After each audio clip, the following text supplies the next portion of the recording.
skibbity bop bam, zippity bop choo. Hey everybody, welcome back to Karandrin Role Playing. My name is Kevin Manus Pinnings, also known as Crack Palantir, and I will be your game master and host for this episode 138 of Brise's Tale. And as always, my good buddy Max is here to play the beautiful and talented paladin Brise. Max, say hello to the lovely people. Hey everybody, hope you're having a wonderful evening. Been a little break, but we're excited to get back into it. Yes. Very exciting session.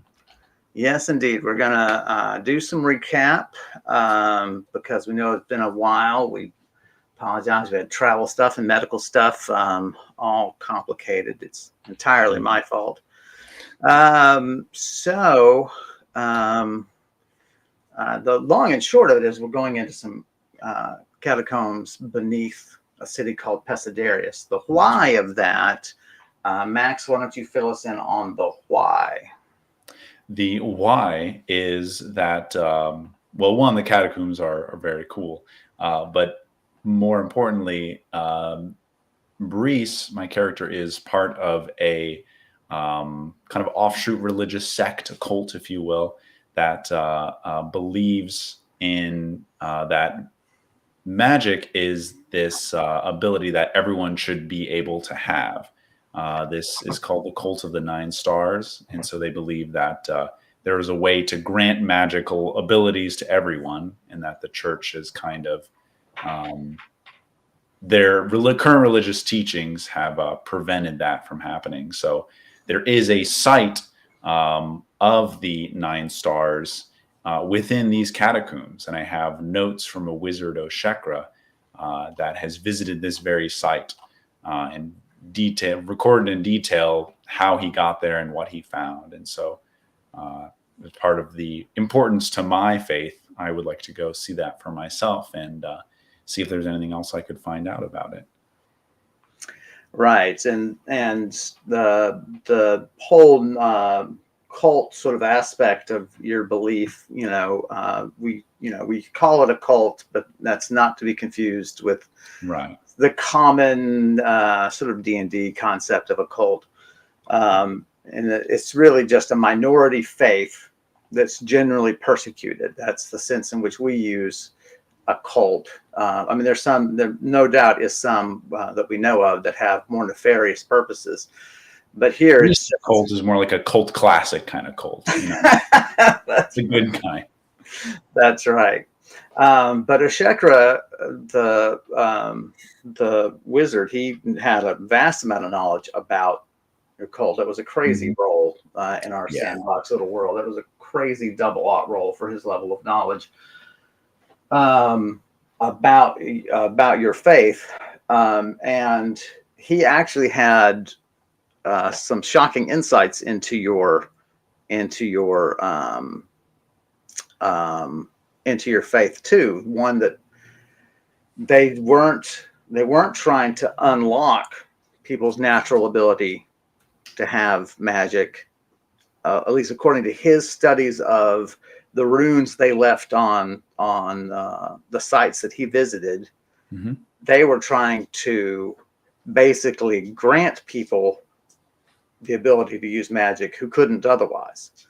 Right. And there's a struggle you have internally about whether or not he's just misinterpreting things, or just as a non-believer, he's just not been properly educated, because that's really hard to believe that you've been told your whole life, that something else is going on, when you believe very wholeheartedly that these are, that your fellow believers are just good people trying to help people out. Right. I was raised on this faith. My one of the servants of my household, told me stories about it when I was a kid. So very, very dear to me. Right. So here in Pesidarius, a predominantly Manish city and a predominantly Manish nation, coastal city, the catacombs have been banned as off limits to people. All the entrances are supposed to be kept locked or indeed cemented up and you have the location of one of them from Oshakra. You're able to sneak past the guards the last time we played, and get the door unlocked, and sneak in. And we left you right there in the meat of things. Right. Accompanied by my new familiar, Azrael, my orange tabby cat. That's right. So it's a new acquisition, your little tabby, and so hopefully it will you'll be getting more and more used to commanding it and that sort of thing, and simpler the command, the better success you're going to have with it until you get more and more acquainted with it. And you are in the middle of the ritual of casting stuff on it, right? Because you're doing I've done 2 castings, and one of them was a very good casting, and kind of we said it counted for 2 castings. So right, so you're making progress. 3, and I think you need 7 for the bond to be kind of complete. Yes, and then you'll have complete abilities to use the rest of the spells in that list, and so on. All right, 6. We should 6 days. 6 days.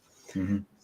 So we have you at the entrance to the catacombs, which here is basically a rope ladder going straight down.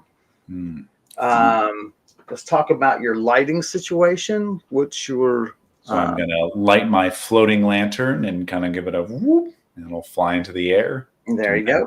Command it, and it also kind of dodges projectiles on its own. Any slight danger like that. Yeah, it doesn't like being hit. Yeah.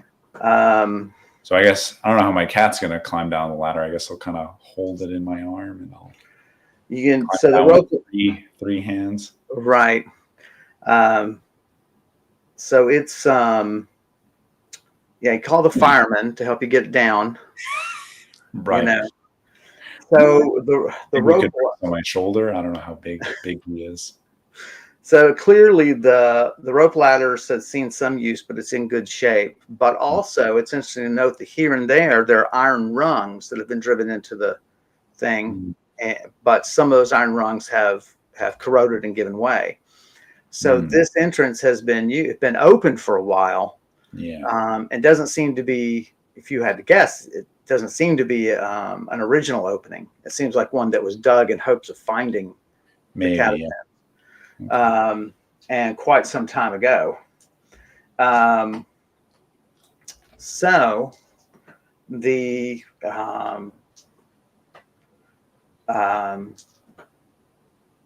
so I don't guess you can have much in your hands. Is there any other preparation you want to take to go down? Your light is a 50-foot light from the lantern, so you should be able to see by tilting it slightly, not too. Well, actually, I could just command it to go down until see, until it hits.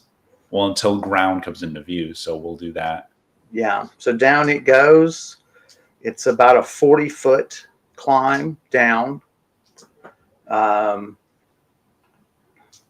Is there any other preparation you want to make in terms of? I mean, I know you can't really have much things in hand. Are there spells you want to cast? I just want you to. No, yeah. I want to give you every opportunity to think things through before I plunge you into trouble. Plunge me into the catacombs. No, I think I am good to go. So I should be let you know I do the chimes that alert me to any undead within a certain radius. What's that radius? Let's see.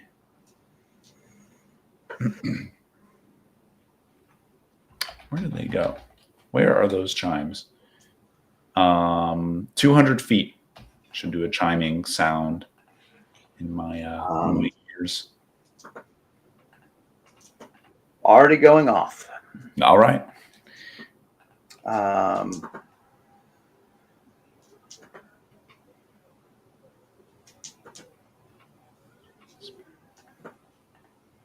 The place is littered with what you hope to be benevolent spirits, but there's no way of knowing. Hmm. Man, a 200-foot radius. Let's see what kind of radius that gives you. Could turn up a lot. 1, 2, 3, 4, 5, 6, 7, 8. Yeah.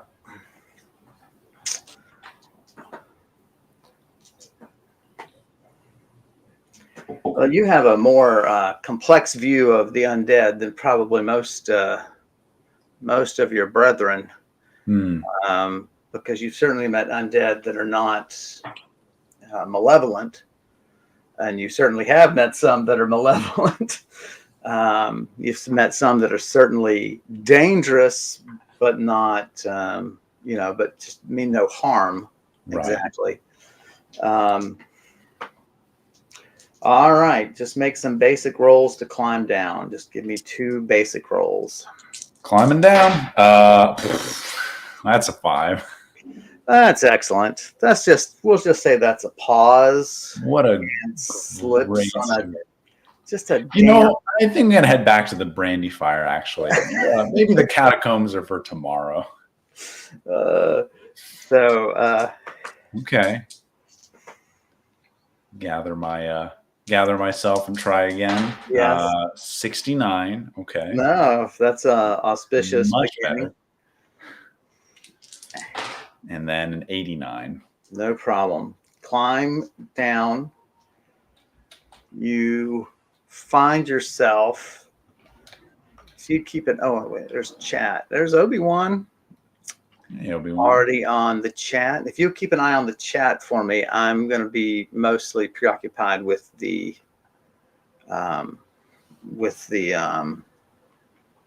map. Oh, Obi-Wan Karen sent a cat in a comb. Very nice. Funny. That took me a while to get. Very, very nice. So you find yourself at the bottom of this shaft, with you're at the end of what you first take as a hallway. Okay. But you see that sort of on either side of you are basically places for the recumbent dead on either side of you.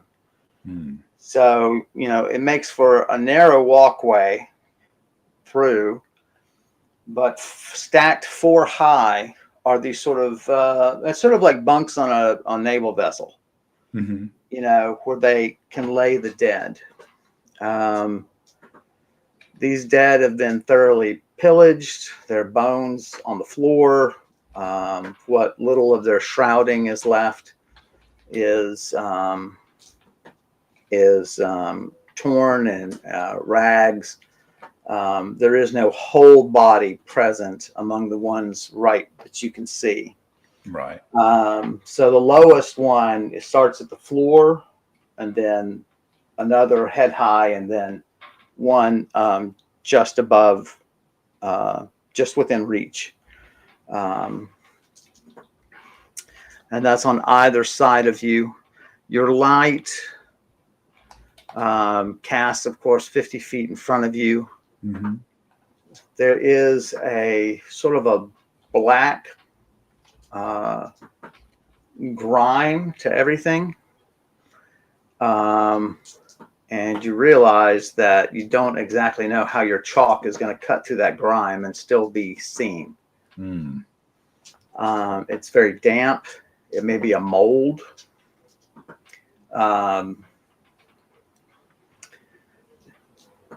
You can scrub a bit off, and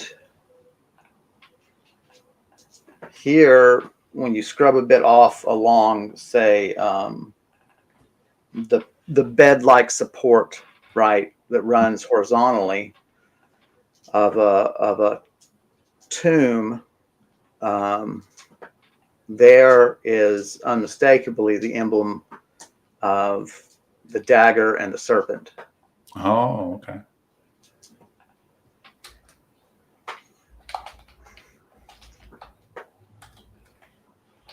It's the emblem of the Iron Empress. Right. Goddess of death, And an old faith thousands of years ago. Yeah. Which in this region, right? Because this is still that region of Manish nations. Right. And this is, this is the northern, you're at the very middle part of Theaxia. So their influence at least spread this far, or at least their faith did. And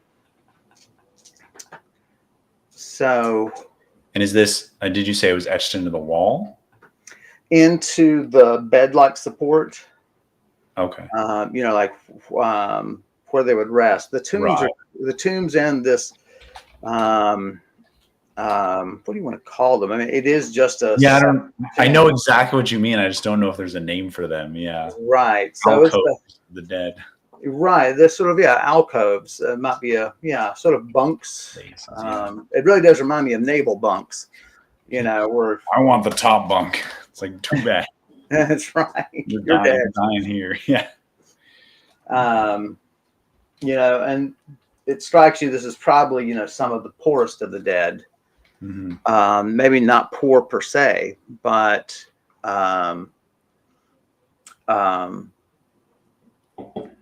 such that they were, oh wow, put that way up there. That's good. Oh, great. So I could lock this. Sorry, me. Lock this layer so I don't move stuff accidentally. I can still grab you, right? Can I? Yes, I can. Great. There's also a smell of brine to the air. Makes sense. We're in a seaside town, so. There's certainly a lot of moisture to the air, which is why this mold can just thrive. Their floors are occasionally slick. Even as you take a step, you're like, oh, that's going to be trouble. If I need to flee, then I might need to think about delay tactics against my enemy. Throw stuff behind me or something, because I'm going to be falling down. If I'm really scrambling, I'm going to be busting my butt.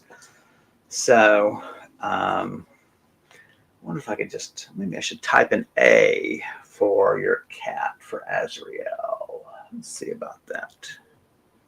A little orange A. That would be fun. Let's do that. Let's see if I can make it change the color. Oh, I can't right there. All right. Nice.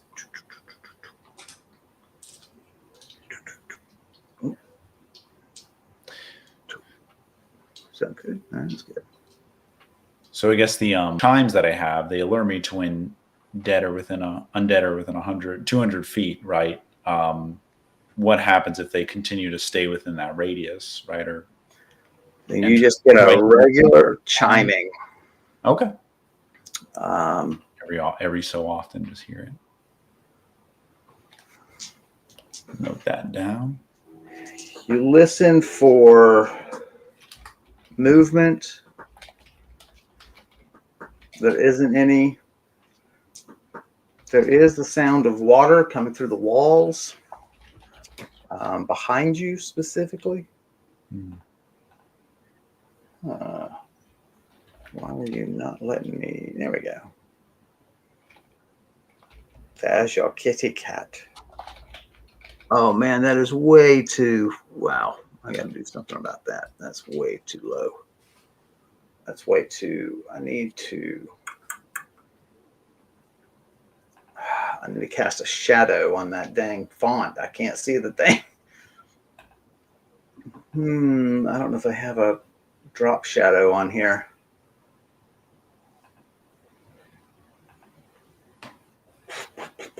Because that is really light. All right, I may just have to make him a different color because I cannot see that orange. High contrast mode.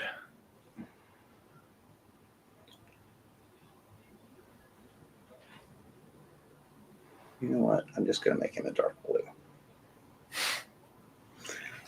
He'll be a dark blue cat for now. That's fine. That's right. A dark blue cat. That's the effect of the mold on most feline specimens. Only on feline familiars. That's right. Is that worrisome? Nah, it's fine. It's fine. Take him to a vet afterwards. So um, you take a moment and you look at the notes that you have from Oshekra, his directions about what to do. It does, say, yes, it's going to be a shaft that you go down. You'll find yourself in a narrow set of tombs. Um, Then there's a note as you were skimming it earlier that tells you that there are spots in this catacomb in which teleporting is very tricky. And so he has marked with fire places that are safe to teleport to and from. But of course, that was 20 years ago. Right.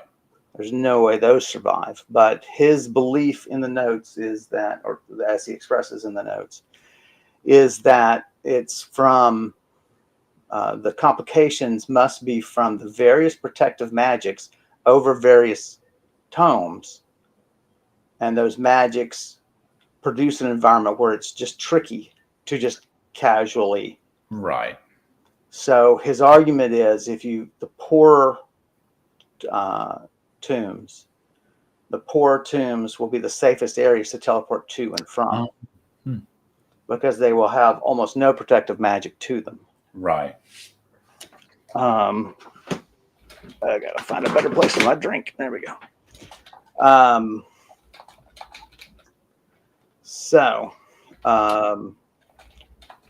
On that note, actually, I should probably memorize this spot at the base, of the entrance, because if I teleport outside the tombs, then I might be on someone's property in view of a guard. So we know that this entrance is guarded from the outside.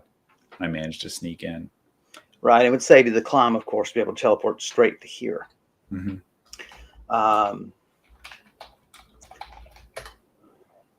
So just the spot with the Iron Empress, right? The marking, I can kind of just commit that to memory. Spend some time studying that. And you clean off as much as you can. You want as much detail as you can. Right. You clean off the supports that run vertically.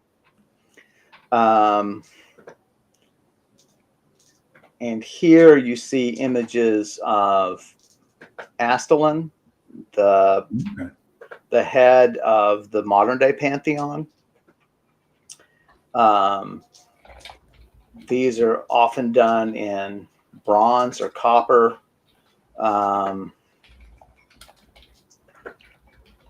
And you can see like traces of wings that sort of stick out from beyond.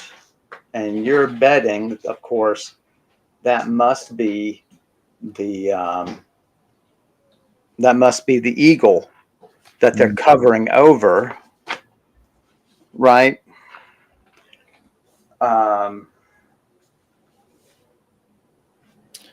Right. So remember, the Iron Empress was kind of the antithesis of the bird. Right. But it's still a nod of, here you are in the Iron Empress's realm, in as much as, she was the goddess of death, or is the goddess of death, if you wish.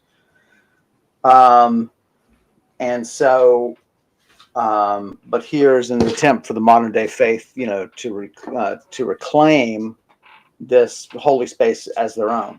Yeah. And it begs the question then, well, are these, how dead are these? How long have these bodies here been here? Are they 5,000 years, or are they just a few hundred years old? Because obviously this area has been repurposed for the present day faith. So let's talk about what's in your hands and your state of readiness, all that junk that I just want to give you full time to prepare yourself. Oh, of course. Thank you for reminding me. Let me check so I've got my sorcerer's spear in my hands and my left hand, and then in my right hand, I've got my target shield of sluggishness. Okay. And where do you want Azrael to be? Azrael can be, 10 feet ahead of me. Just his senses will be more keen than mine.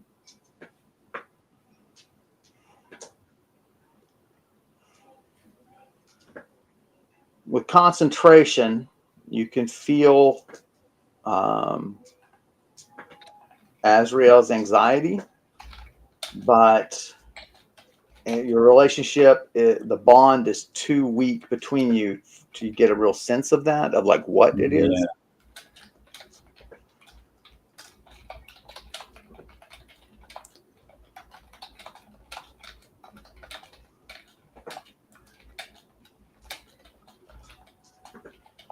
Roll for me. 59.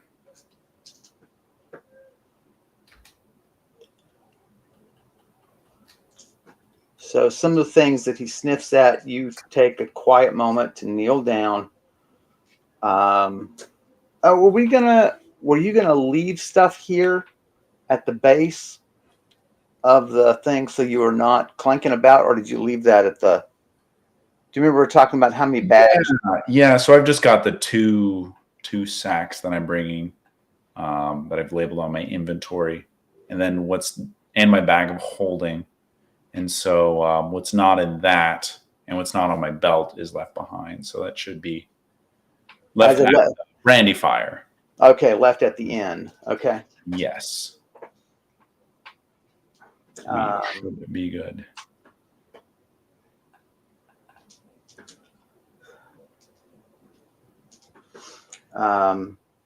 So you kneel down at some of the things that, some of the spots that he's sniffing at. Mm-hmm. And there are definitely claw marks cut through the grime fairly recently. And as you watch, the grime settles down over them and covers them over. I mean, it's like tracking something in the snow when it's still snowing. Yeah. So any smaller footprint or claw print you see is going to disappear within minutes, which will give you a sense of how soon they've been by. Okay. But your first instinct is, boy, those are big rats. Those are really big rats. And here, feel free to make all the Princess Bride references you want. ROUSs and so on. How unusually large are they? That's right. I have battled some giant rats before, or I guess they weren't giant rats. They were just, I don't remember what they were. Rat-like. They were rat-like, but they were kind of otherworldly.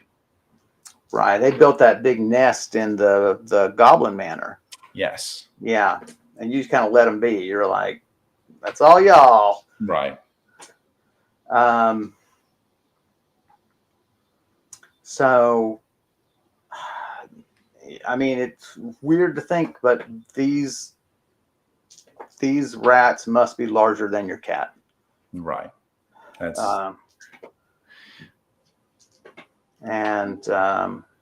Azrael's ears are full up and listening.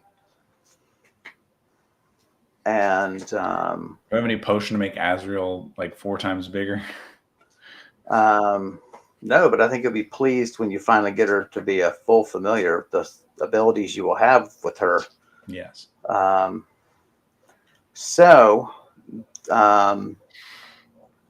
She moves forward. Increasingly, it's taking all of your concentration to move her forward in front of you. Okay. Then I don't want to be spending all my time doing that, so we'll have her follow me instead, and I'll take the lead. Have him follow me. I know. Gender. Much easier. Okay. I mean, you don't even have to concentrate. He Right. is going to follow you.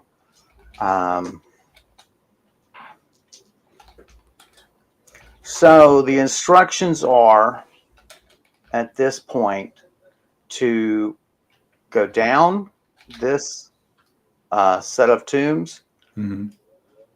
take a right, and then take the first hallway to the left. Okay.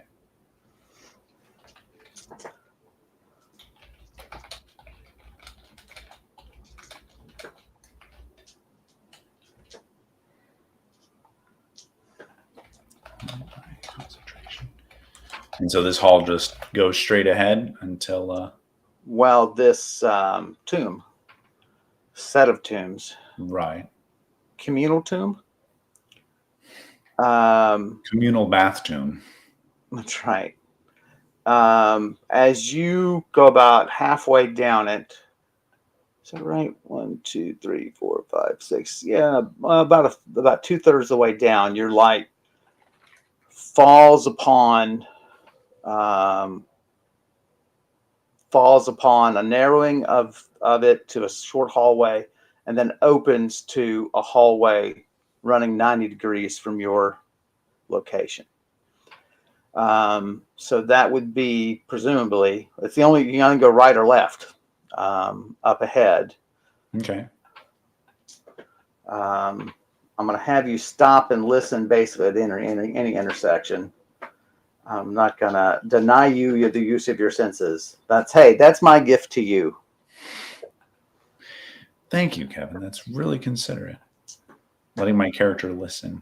It's like, nope, you can't hear. That's right. There's nothing going on. And it's okay. So you're saying I come up to basically an intersection. Hall goes right, hall goes left, and the front hall continues on. No.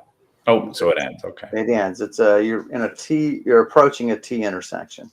Gotcha. The set of tombs that you're in basically ends in the hall. It narrows to a little hallway. Mm-hmm. It's about 5 feet wide, and then it opens into a narrow hallway that runs right and left. Gotcha.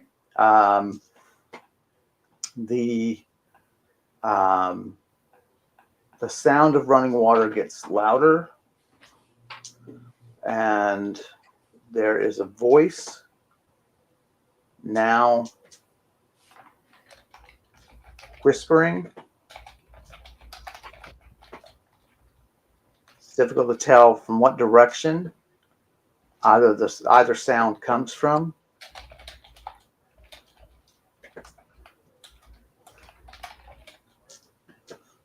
What would you like to do? Can I stop and listen to what it's you are stopped and you are listening. right? And I can't discern. Foreign language, definitely.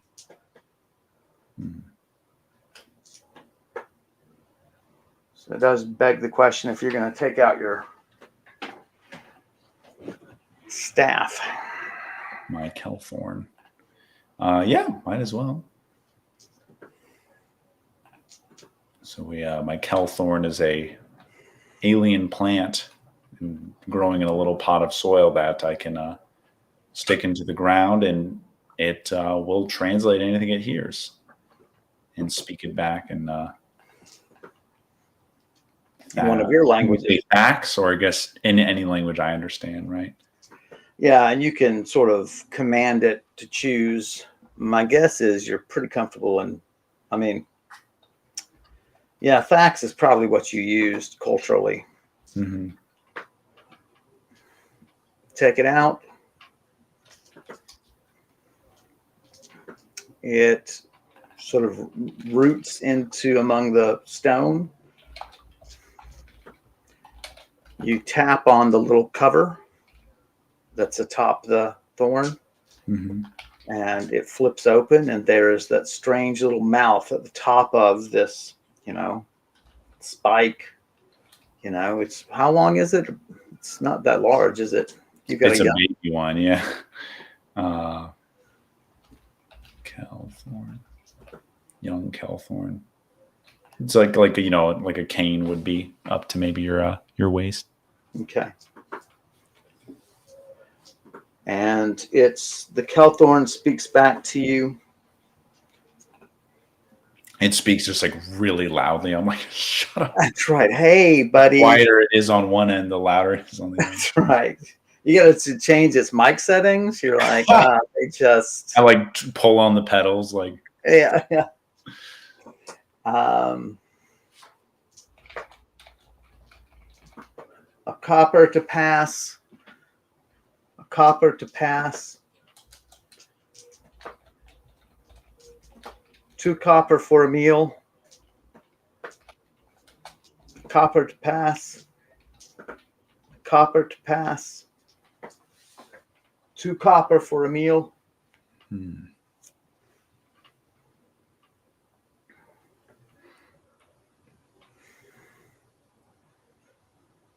Okay.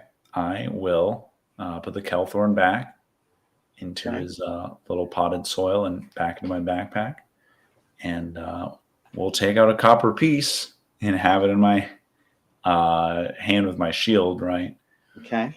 And then proceed slowly to the intersection. Stepping out into the intersection? Yes. All right. Out you Oh, go. Quinn, you missed it. We've conquered the whole catacombs. Don't worry. We're on our way back now. That's right. It's all done. I found one piece of copper. There was a tour service. It was really easy. Yeah. I got on a tram and everything. Exactly.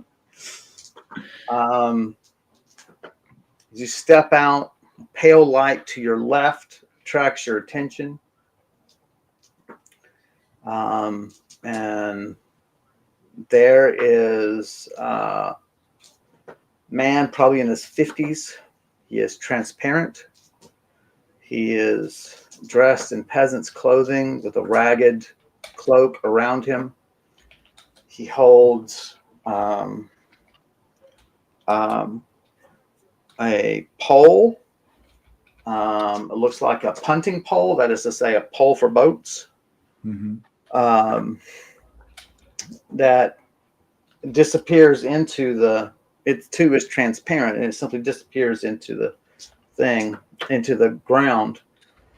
There is a rushing mist that passes over his feet that gives off the sound of running water. Mm.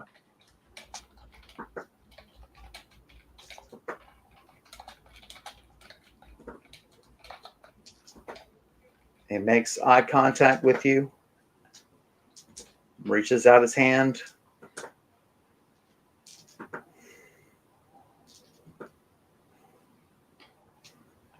And he's to my left? Yeah. Okay.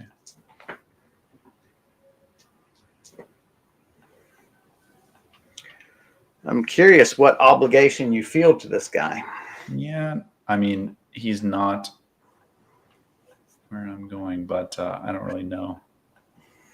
I mean, do you feel, I guess we should roll. Once you roll your gut feeling. Yeah, that's a good idea. It is hard to know because I know Brise, like we said, her feeling with the undead. 94. He's harmless now, Mm-hmm. but you wonder how long can he stay that way among this grim surrounding.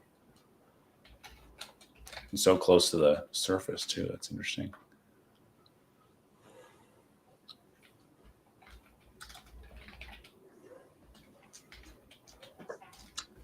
It also occurs to you, before you make any other decision, is there any information that you could get from him?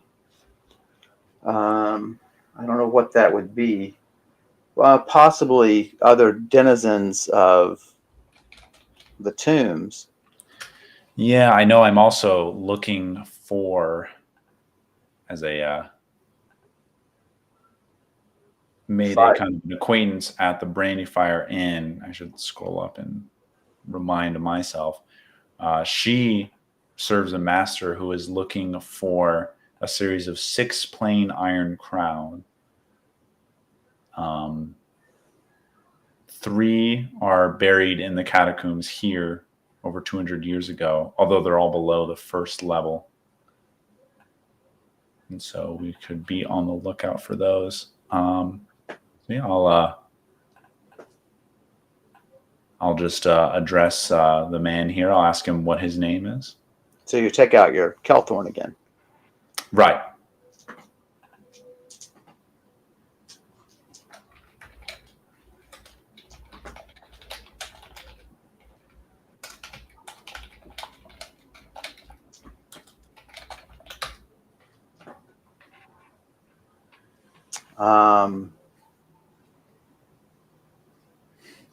Quinn, did you just Brise's baby crazy for the ghost? What? Is that an Archer reference? I hear baby crazy. That's my first thought. That's great. Gonna have ghost babies. I am called Ombrek, my lady.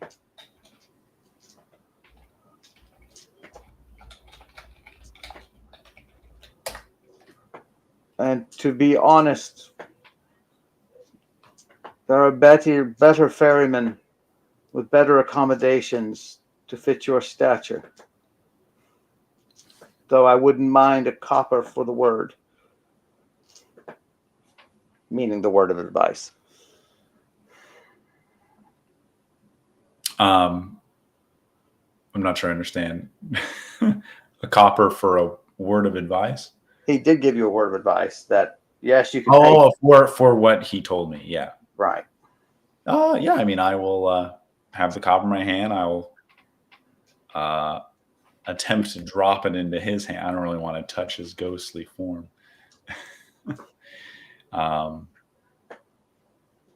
You approach and sort of drop it into his hand. Right.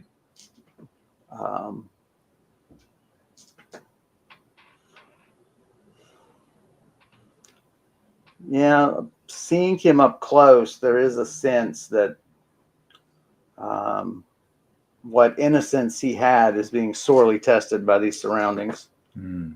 There's a flicker in the eyes that is unnatural, to say the least.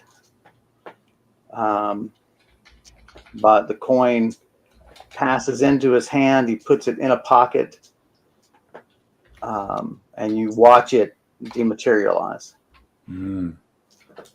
You're too kind, my lady. I ask him, how long have you been down here, Ombrek?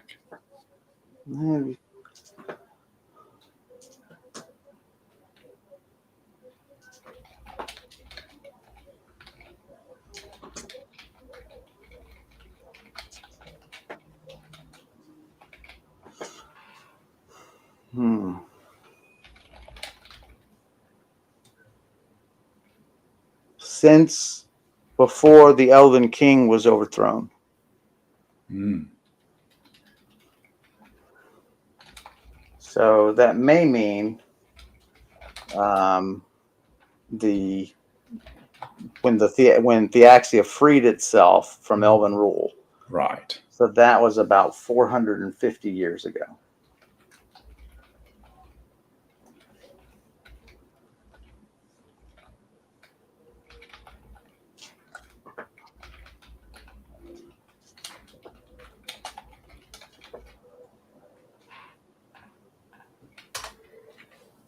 And I ask, where do you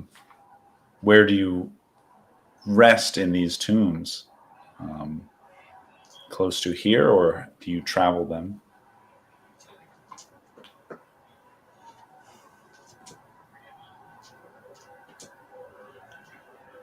I gain no rest, my lady. No place gives me rest.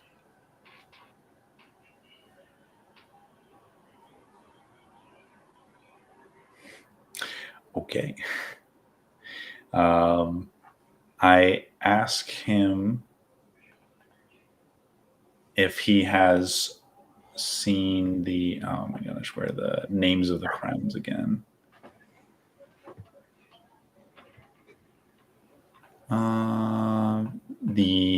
If he has seen any tombs whose bearers wear plain iron crowns below this level. You are not the first to ask. Mm. And I tell you, as I told them,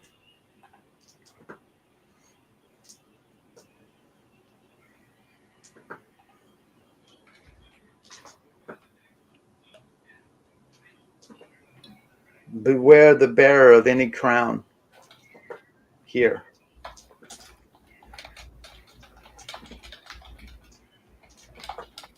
Crowns only make for cruelty, and death all the more so. And you're like, that's why I'm going to off you in a minute. I should mention to you that there is, to his right, your left, another hallway. It narrows right beside him. He's sort of at another intersection, just like you were. Your guess is that's another set of tombs. Okay.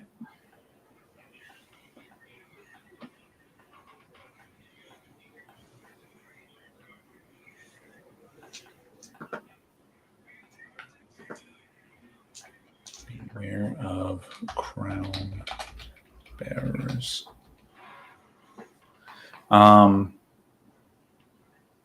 What other information can I get out of him? I ask him if there are others like him nearby or lower down.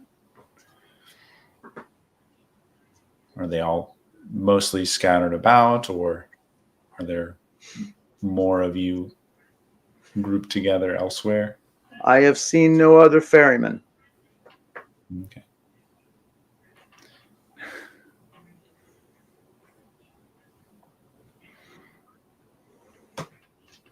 So he's very set. I ask him, why can he not find a place to rest?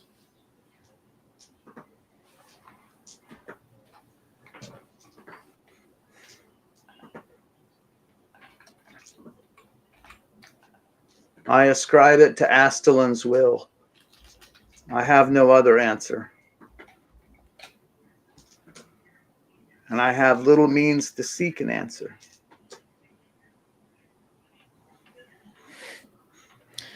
Man.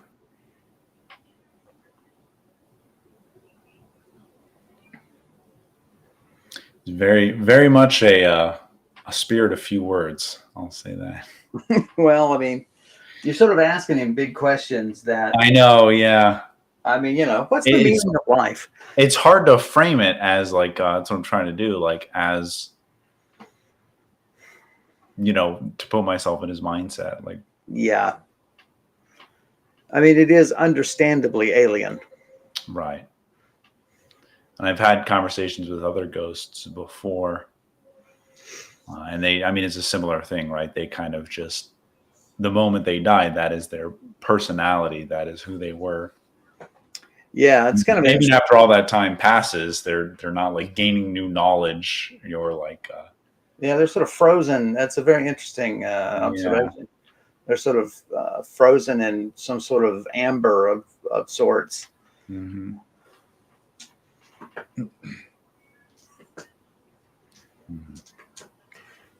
But I guess I've heard that about humans too. That moments of trauma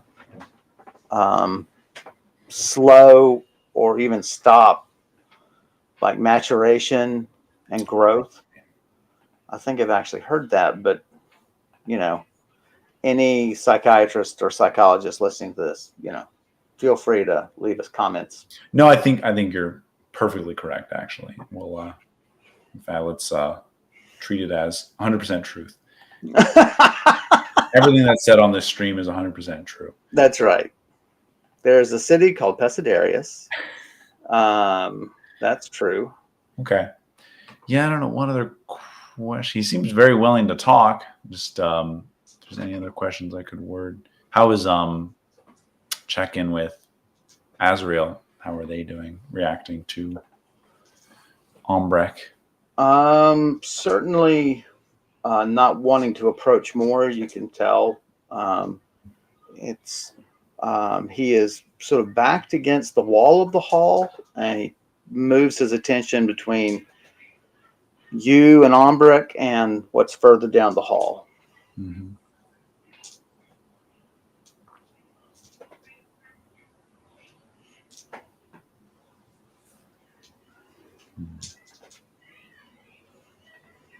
I'm curious what you think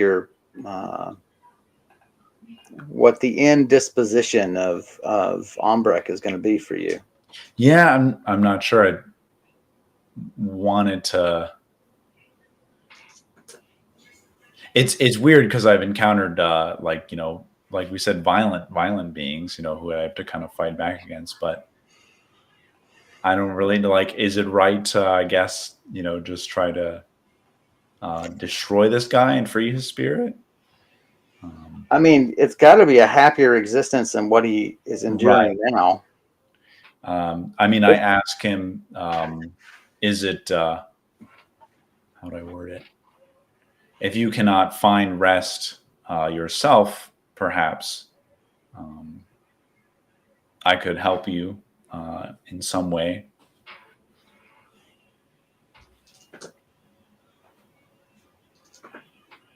And I tell him that I should add, I, represent the temples and Astalon to an extent herself, and would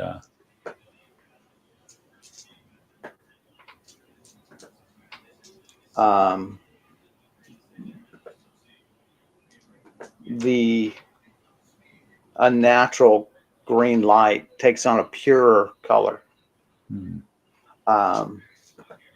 And says with real hope,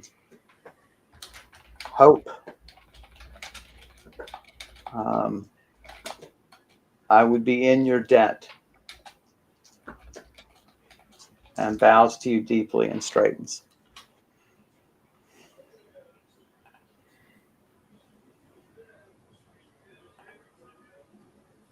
Okay. I mean, then I tell him that I don't know. I mean, I guess, yeah, just try to. You could have him turn around if it make you feel Right. better. It's just, I don't know why I'm having trouble to roll. Because it's an execution. It is, yeah. When I've done it before, and I remember there was a character who kind of willingly, like, he asked me to kill him, and so now I just need to do that, but kind of instruct him. So listen, I hope you'll be as brave when I come to you with the same request. So, well, I'm definitely not giving you one of my copper pieces. That's for sure. Okay. Not even worth a penny, mind you. Not even worth a penny, as long as we've been friends. Okay. I tell him then I will make this quick, and I have my spear, and I say, if you could turn around, and I will make a single blow to help you pass on from this life.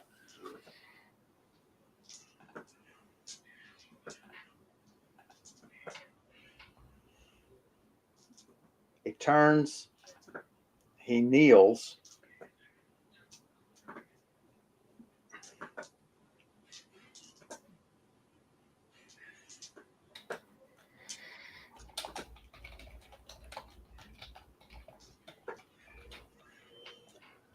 All right. All right, then I'll just roll it up. So let's say anything above a 30. 96. Okay. Boom. There is a spray of fresh river water across. It's fresh water. It's clean. It came from his direction. It's but it's refreshing. And he is gone. Okay. And a shower of coppers rain down from where he stood. which makes an unfortunate noise. Yes.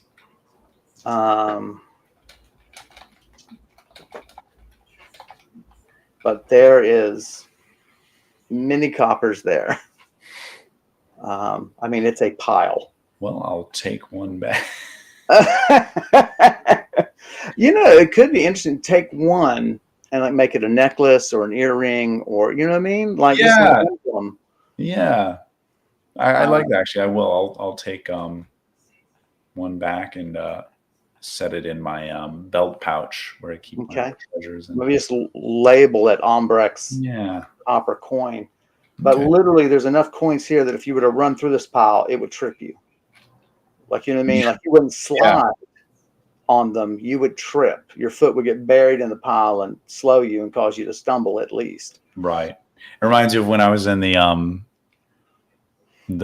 Temple of the Iron Empress, and that one chest I shattered and just Yes. silver went everywhere. And we Yeah. you showed it on the map, like silver is now in these rooms. And that Yes. was so fun. Wow. Okay. Well, I think it's a great time for a break because you sort of resolved that. Yeah. So yeah, just make sure you add that to your inventory before we forget before the break. And so we're going to run, stretch our legs, and and and refill our drinks and stuff. We hope you take the same opportunity, and we'll be right back with you after just a few minutes.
Hi, everybody. Welcome back. Thanks for sticking with us.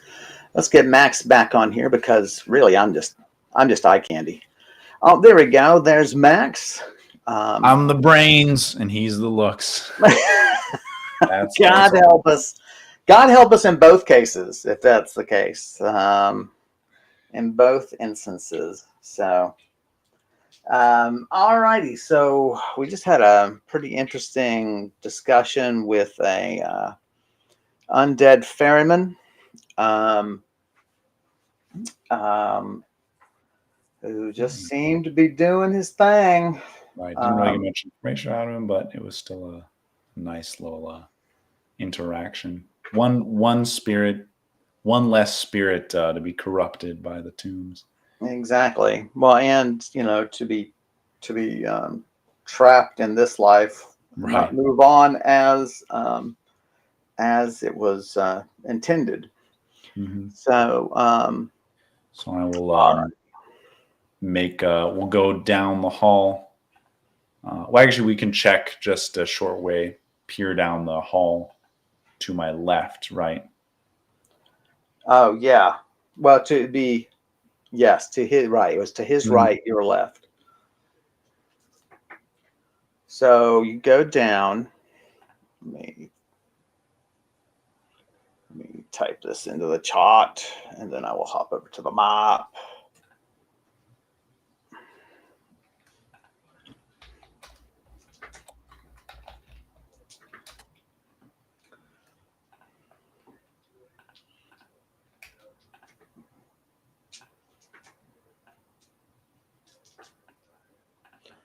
Go down. Your light casts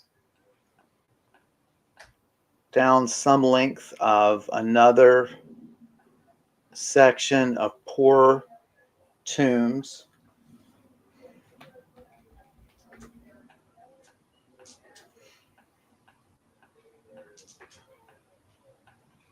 So I just wanted to like look in. I didn't really want to go down the hallway. No, your light is Okay, sufficient to sorry. go Yeah, down. Yes, you can just see. Um, there we go. there are small casks that have been set um,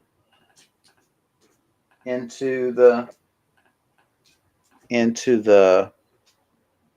tombs here. Mm-hmm.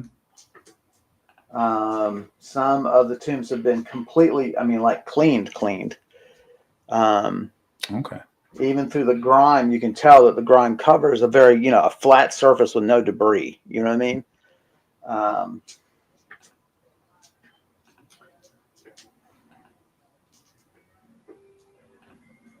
your immediate thought is either this was used as a wine cellar for those casks, or it was used as contraband, smuggling, that sort of thing. And they just let the ferryman stay there as this unnatural, harmless guard.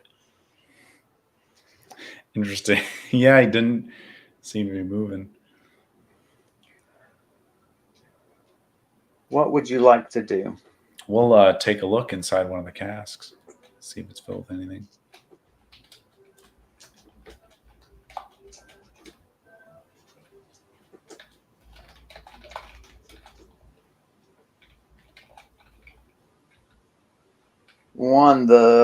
For the first one, the labeling is very clear. It's 20-year-old elven wine.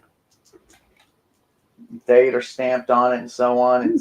It's got some grime growing on it.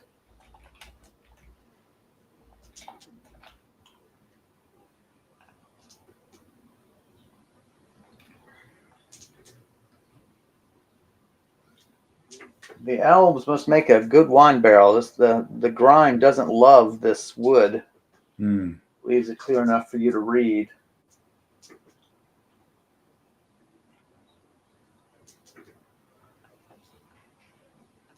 Another one says flour, but it's way too heavy to be flour.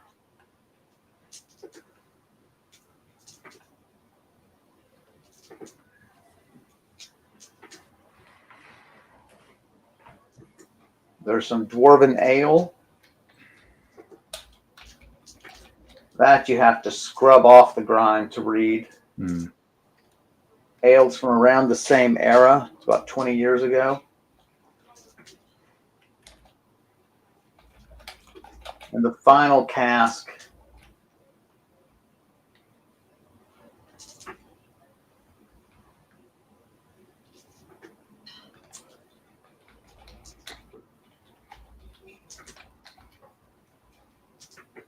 says in Dwarven. Oh, you can't read Dwarven. No, I can only speak it. So probably facts then. Spectacles of sophistication. There you go. It's filled with crossbow bolts according to the labeling. And feeling the weight of it feels about right. It's that one heavy one that's the incongruous.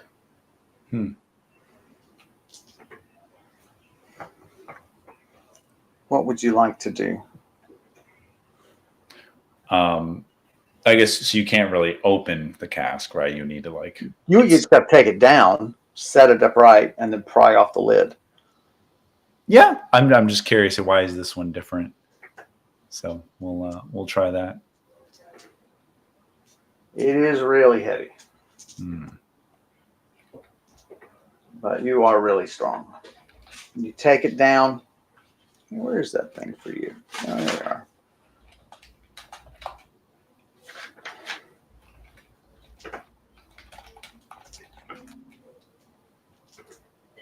When it hits the, when you sort of, drop at those last inches, so it, there's definitely the clink of coin. Yeah, okay. Pry off the lid takes a good bit of doing, but it's off. And it is cotton, cotton packing surrounding at least silver coins. Okay. And you just go, you dig and dig, and it's just silver and silver and silver and silver. There is so much silver here. There are thousands of silver here.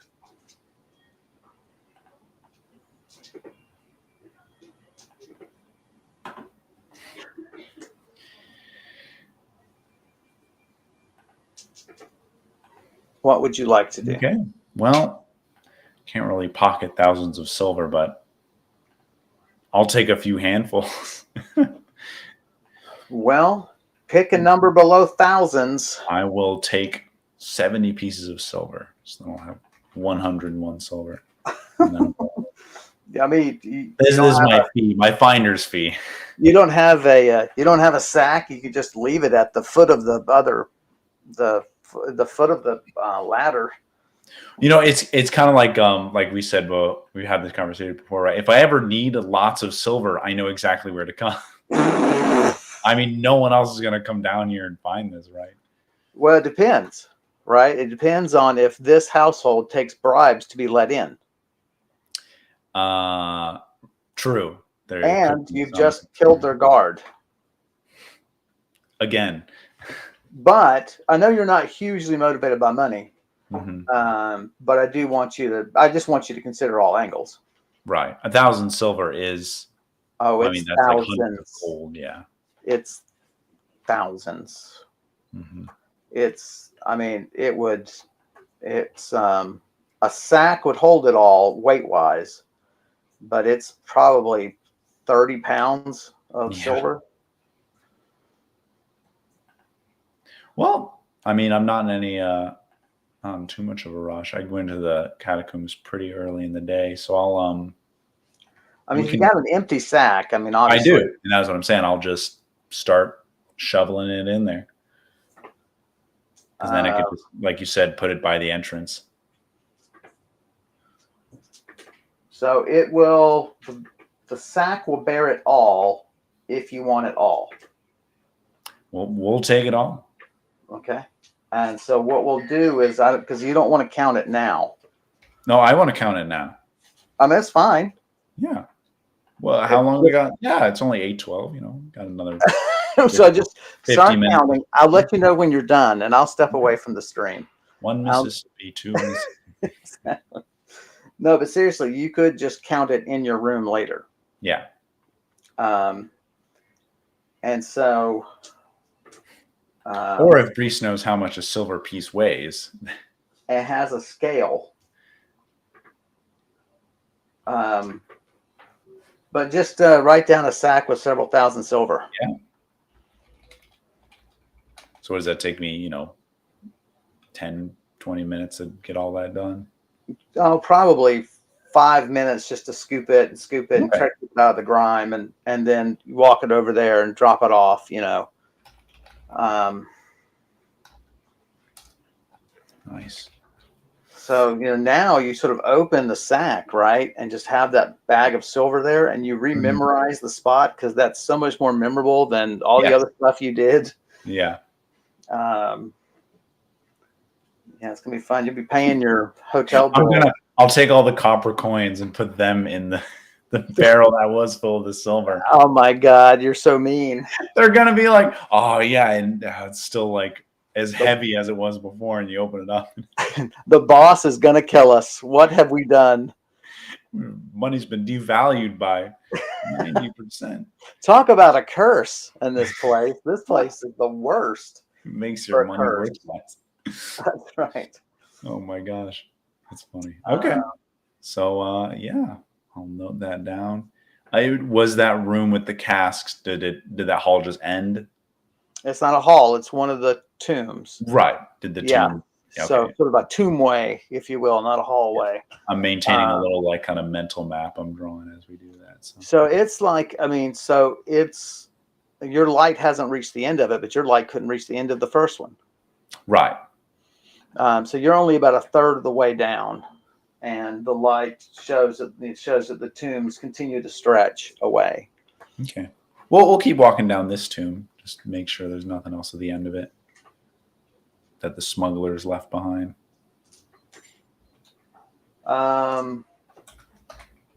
Everything's been, all the tombs here have been, the tomb shelves have been cleaned very much, but obviously have not been used in a while. But clearly this was their go-to place, and they just moved all the bodies out. Mm-hmm. And you walk down to the end, and yeah, they're just all empty and clear. All right. 3,200.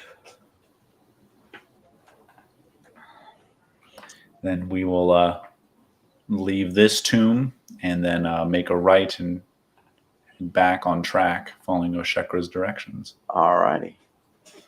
I will point you both in that direction. So you pass the original shelf tomb that you entered in. Mm-hmm. You come to the intersection of another one, a T intersection, where again to the right, it appears to be another set of shelf tombs. Okay. Stop and listen. Your chime, by the way, is still sounding softly in your ears. Mm-hmm.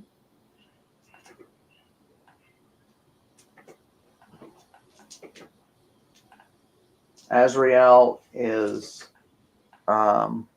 backing to the wall. Does not like the sound that he hears that you can't coming from that area. Okay. I haven't let your light spill into the tomb yet, but it's certainly fallen on the little hallway that leads to it. Mm-hmm. What would you like to do? We can send the light in. We'll take a listen. We'll send the light into the tomb and then kind of listen for any sounds that come from it. Have my spear and shield at the ready. Rapid, large scurrying. Oh. You want to peer around? Yeah. 4, rats the size of small dogs. Clearly made unnatural by these unnatural surroundings.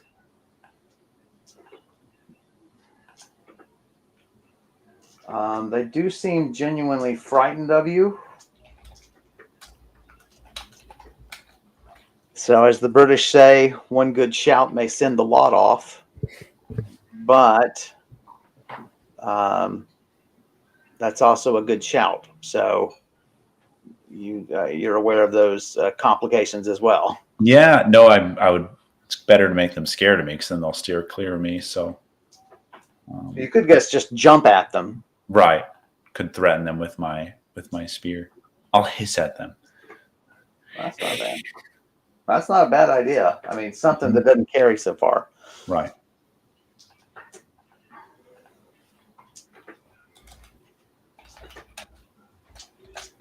All but one finds their secret ways in the shelf tombs.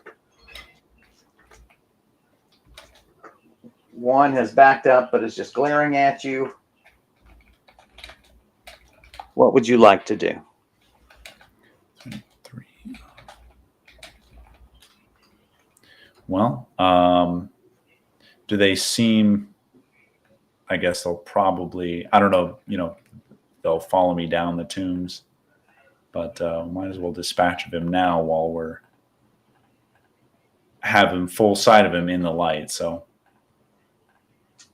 I'll go ahead and attack. How would you like to attack? So I'll take my spear and kind of. I guess I'm pretty close to him. And he's just within the edge of the light, so 50 feet. Okay. Yeah, I'll charge him with my spear. If he runs away, then all the better.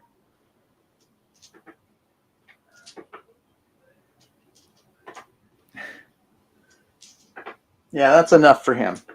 All right.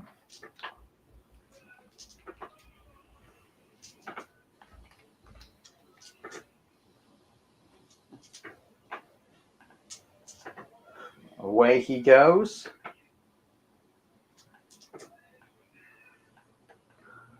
And don't hesitate to make note of this in your notes for experience.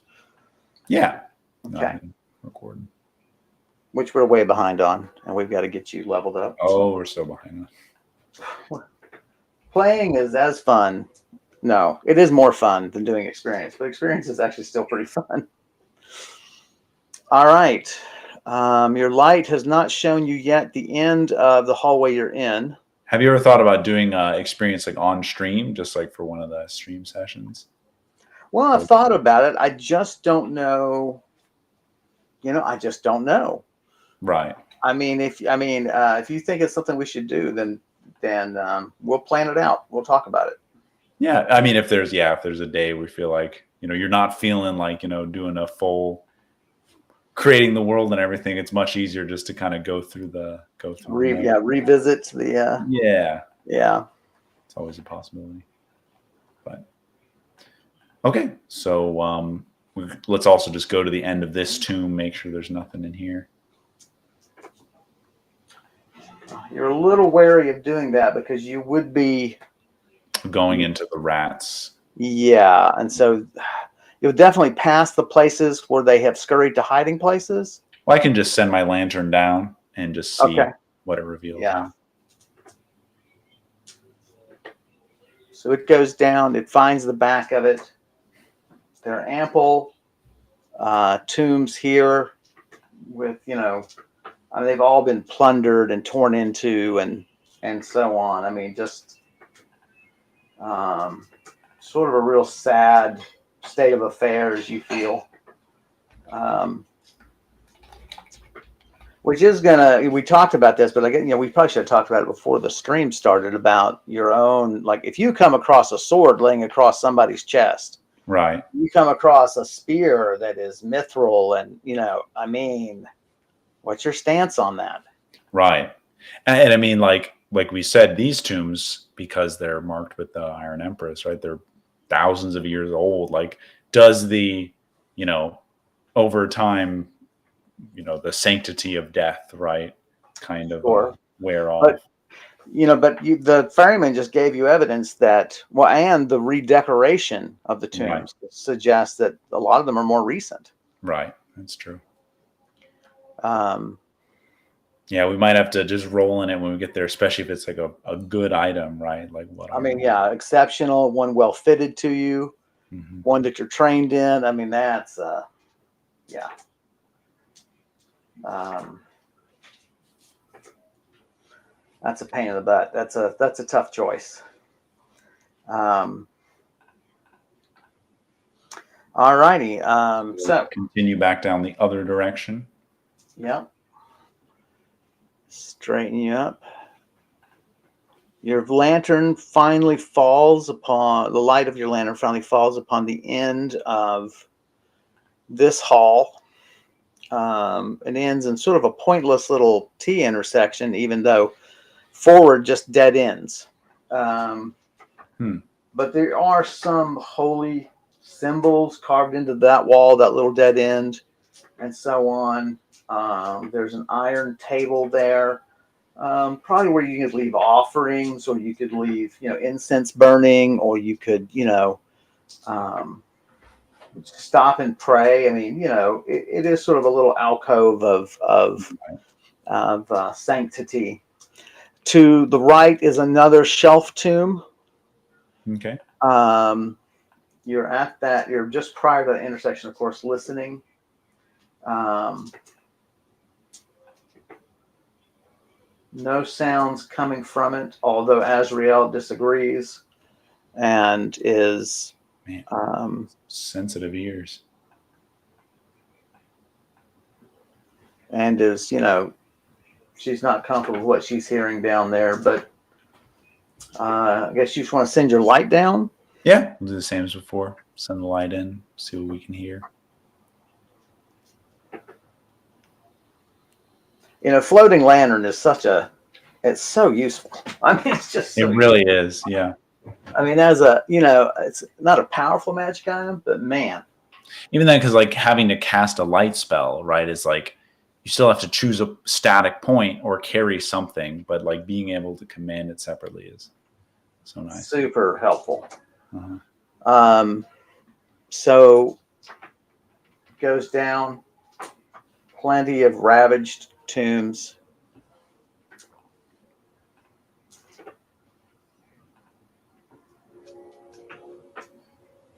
Some of these tomb shelves have been shattered. There are blows also on the wall, it seems. Hmm. This is at about the back half. What's the control radius, the control distance for your floating lantern? Let's check that. Bum, bum, bum, bum, bum. Yeah, I should just write with a pen up here. Floats on mental command up to 60 feet away. Provides 50 feet of light.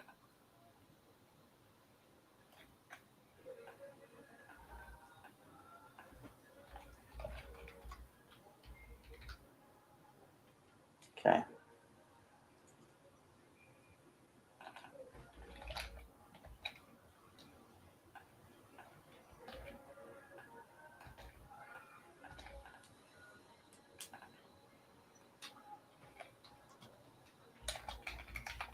So much. Why did I do things in pencil sometimes? Because I love pencil. I love writing in pencil. It's just dumb. Ugh.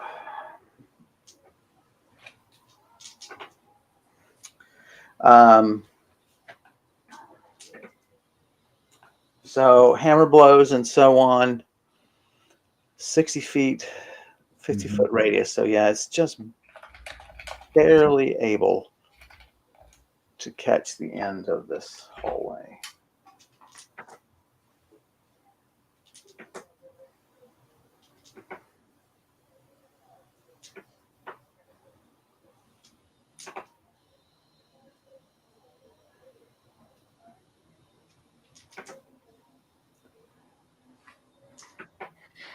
There is a warhammer that is broken at the very end of the shelf tomb.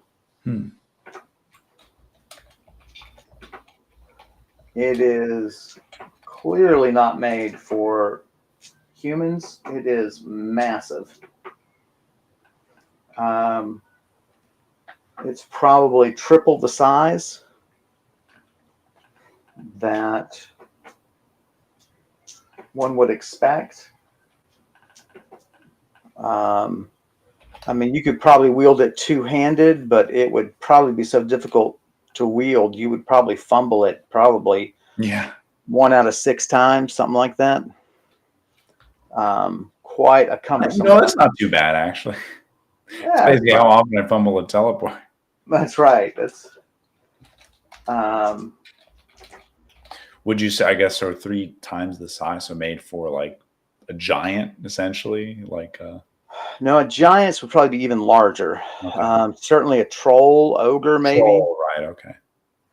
I mean, giants are really large. I mean, giants are pick up small tree, hit small person.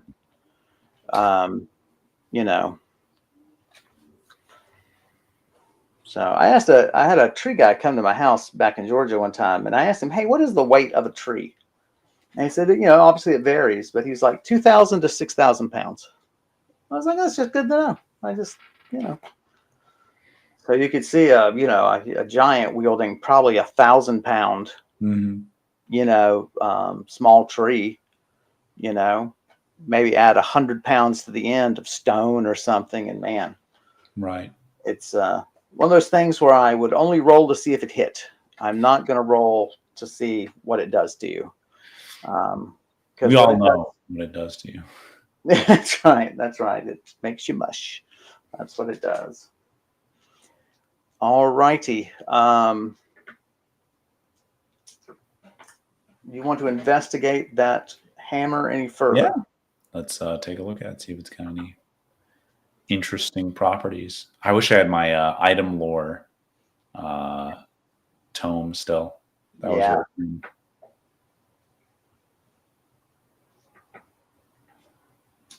Yeah, you can see the hammer blows. You find yourself now stepping in hammer blows. The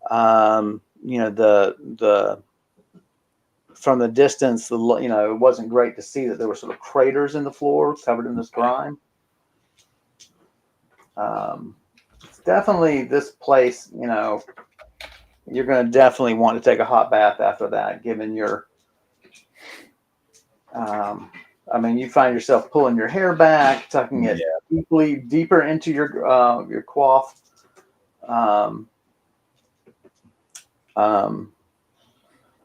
The hammer has runes on it. They are now broken, though, so probably not working. Let's see what your runes lore is. Oh, great. Roll it up. 40. Well, it's not a terrible roll. There were runes that gave it at least plus 20 in power. Wow. So, yeah.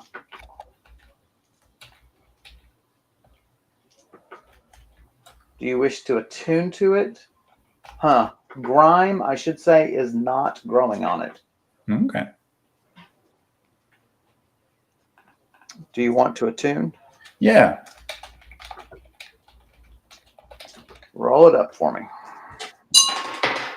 51.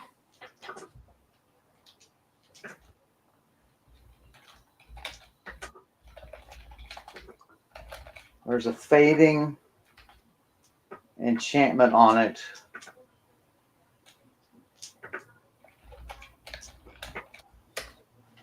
Of golem slaying. And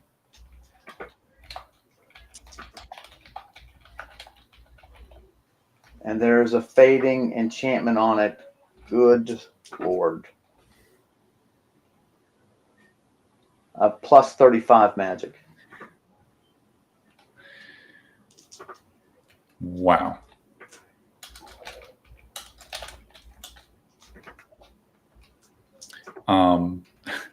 As soon as you were talking about that, Quinn mentioned apparently the famous Amos founder died today. And then I just put in my head the famous Amos guy just holding this giant hammer. As is often the case. Silly brain. Wow, plus 35 magic. That's crazy. If I could carry this thing, it would sell for, I mean, just the enchantment itself. That's I don't pretty. know how much it would cost to repair something like this, though. Right. Or if there's even a blacksmith in Pesidarius that could do that. I mean, it would take somebody hired by royals. I mean, those people don't go without employment. You know what I mean? Mm-hmm. They,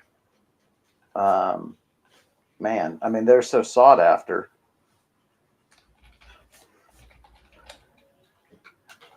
Roll for me. Colon flang, that's crazy. 59. Yeah, nothing else familiar about it. It's not surprising.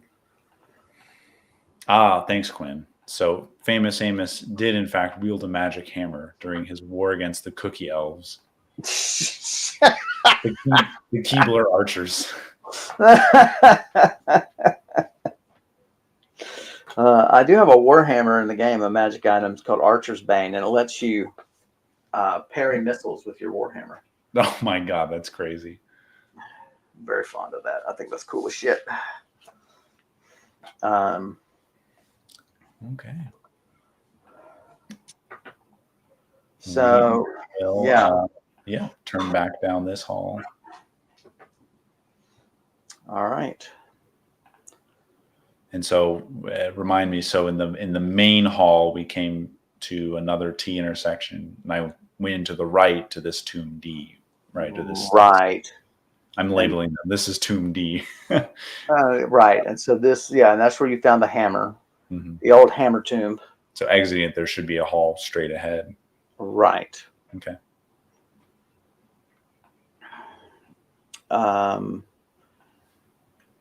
And your light is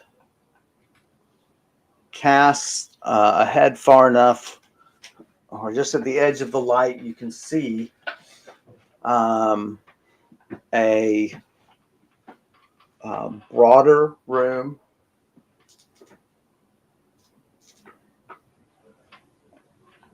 And so this hall seems to cut across another shelf tomb that opens to the left. But as you enter it, or just prior, I mean, you can see with the light before you enter, because I'm not going to have you step into a room without you telling me. You can see that there is one set of tombs, one set of shelves to your right, and then the rest of them open to your left. Oh, okay.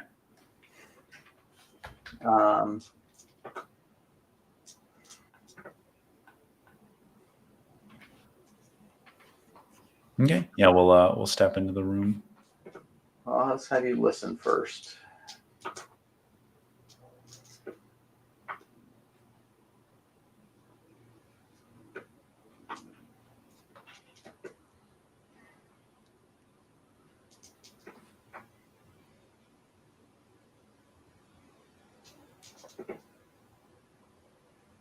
There's definitely some sound down there.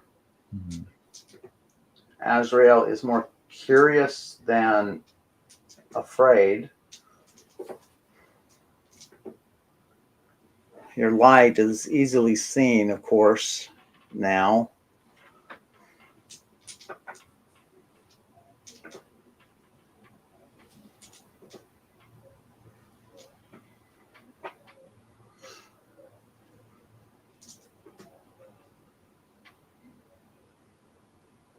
But you can't make out the sound. Yeah, well, if Azrael's not concerned, then I shouldn't have nothing to worry about. So I'll peek around the corner. Your light spills in, Obviously, another set of shelf tombs. The tombs have been largely pillaged and ravaged, but not cleaned as the smugglers or what have you had done. Mm-hmm. Your light reveals nothing of particular interest here, but the sound is clearer. Okay. Someone is sweeping and humming to themselves.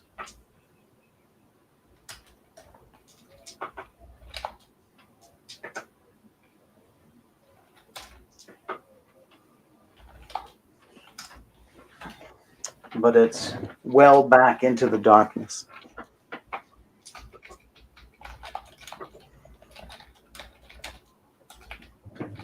Okay. Well, I'll make myself heard and walk into the room. Whoever it is, don't want to surprise them too much. So just kind of call out, who goes there?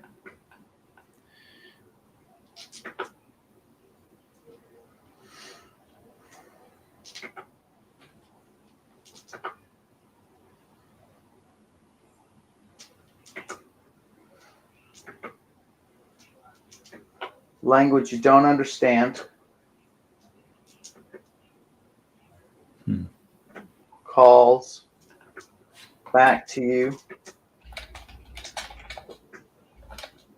Azrael immediately hisses. A chill goes down your spine. Mm.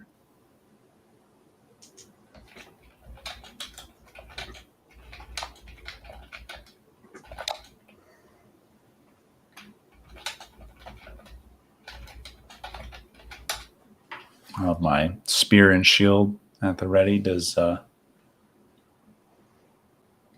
they call out anything else?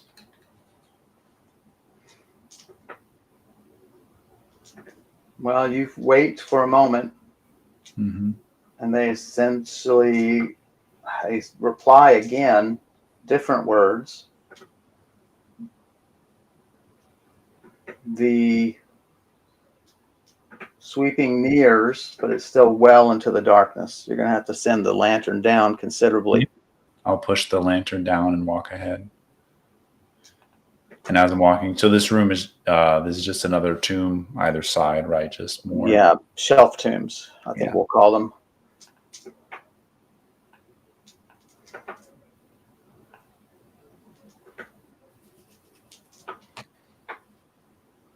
Older woman, probably late 50s. Human.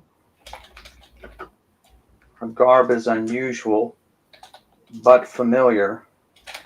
The style of it or something. You've seen more elaborate things in your dreams with the Iron Empress. So this is like a peasant's version of that style. Yeah.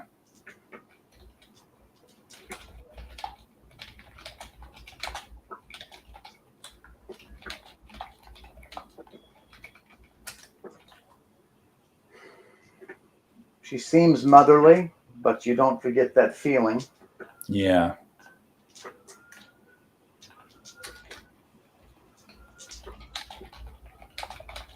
I'll ask in Elven. How did you find your? What is your? Well, what are you doing down here in the tombs?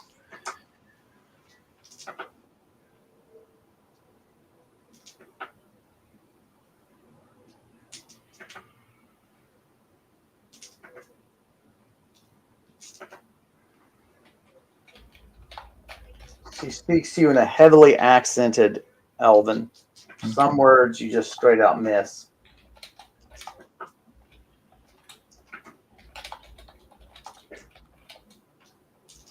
Sweep and cook, my lady, sweep and cook. I sweep the whole tombs these long years. and provide drink, nice hot drink for anyone who needs it.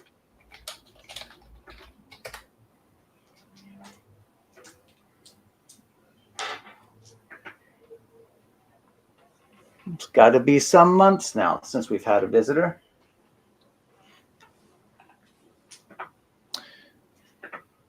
I ask, who is we?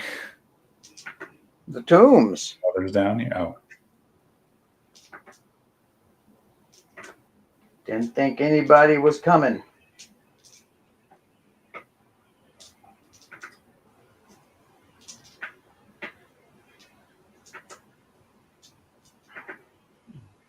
She holds up a finger for you to wait. She walks out of the light. Roll for me. 7.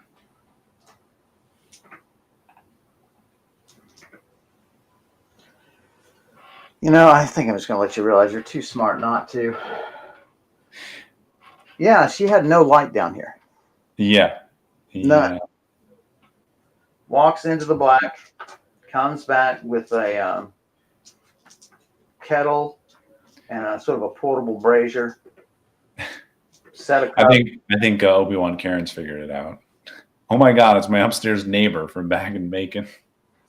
Yes. Yes. Karen, are you going to tell that story or am I going to tell it? Sweeping in the dark. I ask this person, what are you? No human would be able to see down here, much less survive. Your eyes get used to it. My broth helps. If you'd like a taste.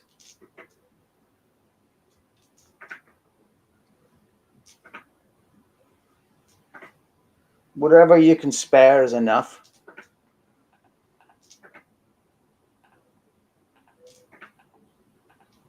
Good bracing against the damp. That'll tell you.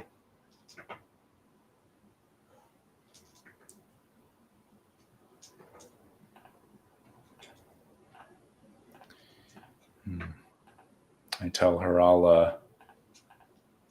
do I have like a gut reaction kind of to her? I know you said I felt that chill earlier. I don't know if there's any motive to her kindness I could discern. There's a coldness to her kindness that you are very uncomfortable with. Right. Azrael has backed up to the corner. Mm-hmm. I mean, you've got two things going for you. You have your really fantastic gut instinct and you have animal instinct on your side. Right. But yeah, it's just the uncanniness of just this like kind old woman. I'm like, I'll hold my spear up to her and I'd say, tell me what your ruse is now.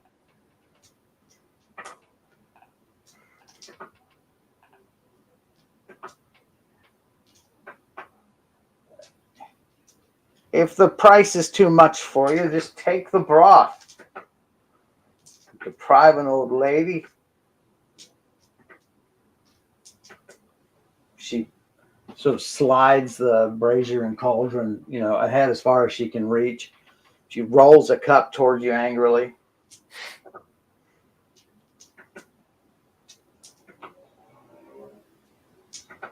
Nothing better against the damp than that. Strengthens your eyes. You're going to need it for what's down here.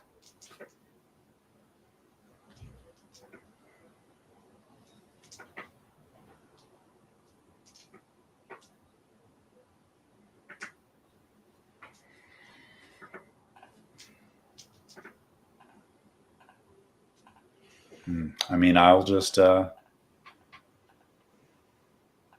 doesn't seem like she just wants me to drink this broth. I'd say I'll refuse. I'll think about it on the way back, and I'll continue on my way.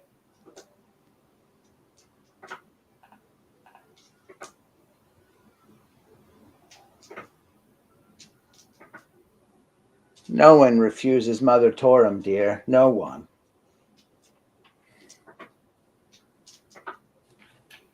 She makes a gesture, and the brazier springs opens, and a rain of hot coals comes flying at you. Oh my God. Roll for surprise. I did not expect that. 3. Nicely done. That's no good for you. See, I was reading Obi-Wan Karen's story, and then it disarmed me so much. Karen will do that to you. Karen is very disarming. Well, just what she was just sweeping the whole apartment complex and then sweeping the Did she mention the detail across America? Did she mention sweeping the interstate? Sweep, Forrest, sweep.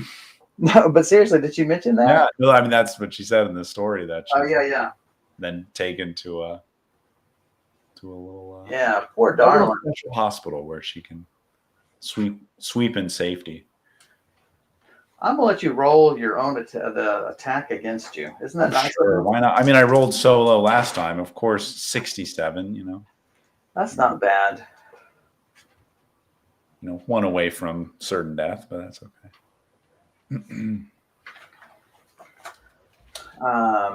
Roll. Let's see how poor Azrael does. Roll. See what kind of cat-like reflexes. Well, and damage. He's like if he's in range, really. 77. So he's probably gonna be in danger. Yeah.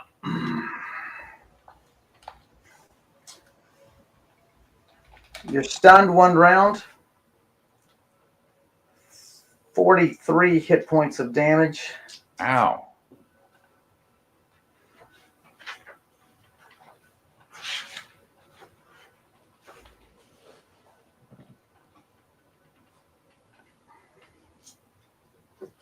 Bleeding at 4 hits a round from your leg.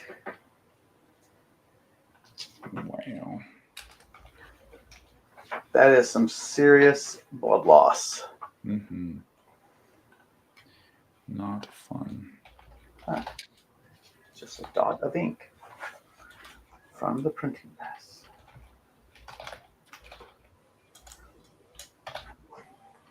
I have a ring of regeneration. I need to remember what that's doing per round.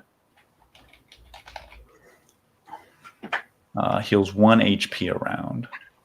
So then now I'm losing 3 HP a round.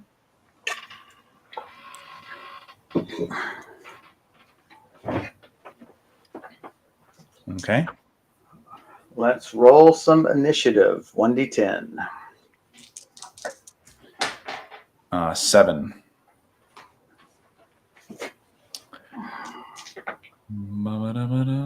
So stun, I can't make an attack or move. You can move at half rate. Half rate, okay. You can't cast. You cannot attack. You cast spells with a penalty, including attack spells. So, you can go straight defensive. You can, of course, you could hobble out of here. That leg's going to be a problem, though. Yeah. So those coals, they kind of. So I was how far away from her? Like 10 feet or so? No. She's considerably closer. No, sorry, considerably further away. Right. Because you were, she didn't. She got within the edge of your light, so she was, 60 or 70 feet away. Mm-hmm. There's a bug flying around. It's driving me nuts.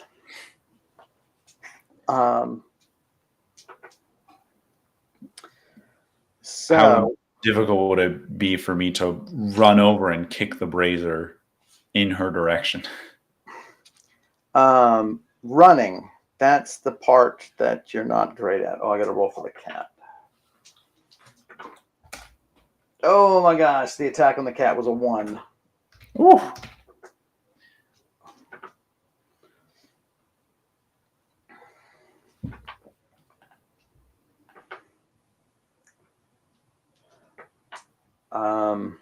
All right. So you rolled a 7. What are you going to do, sir? So I want to run toward the brazier and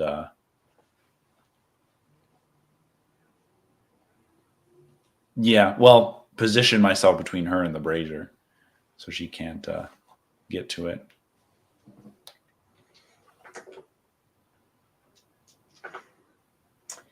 She didn't touch it.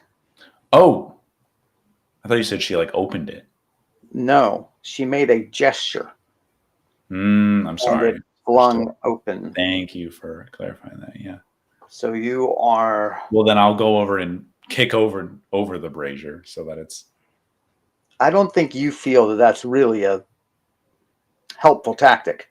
Really? Okay. No, I mean, she has if control over her items. When you say it opens, like I thought I could just, spread the coals across the ground. So whatever. I don't think you feel like this is a natural woman, a natural set of coals, or a natural cauldron, a brazier. She's, just with a gesture, she caused it to happen. So I don't know that you're going to outfox her by kicking it over. You know what I mean? Okay. Well, if I can't attack, then I will try to run up to her.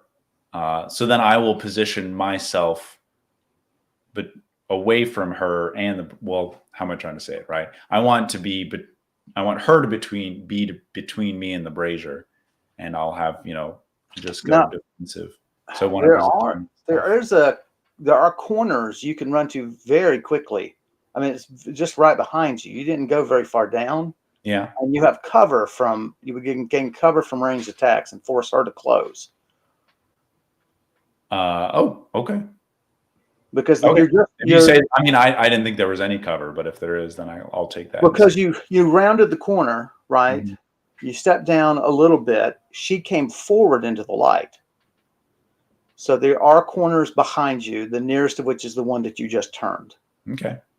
And you can, of course, take Azrael, tell Azrael to haul ass, and at least he will not be in danger since he's not much use yet in combat.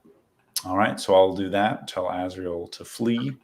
All right, roll for me, because every movement now with that heavily bleeding leg is... That's a 10. It's slow.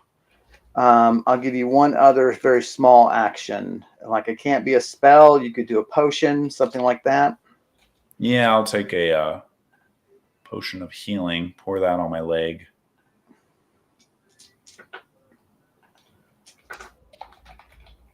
Now it seals it mostly. You get 27 points of healing. Okay. The bleeding is down to 1 point around.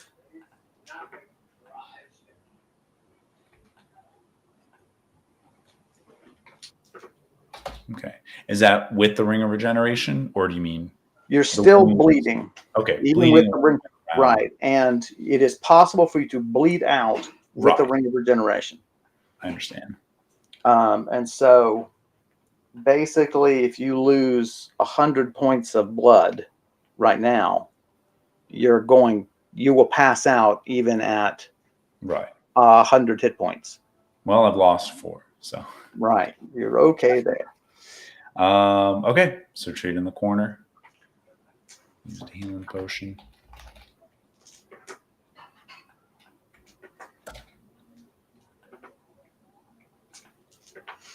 All right, next round. Let's roll for initiative and let's choose actions.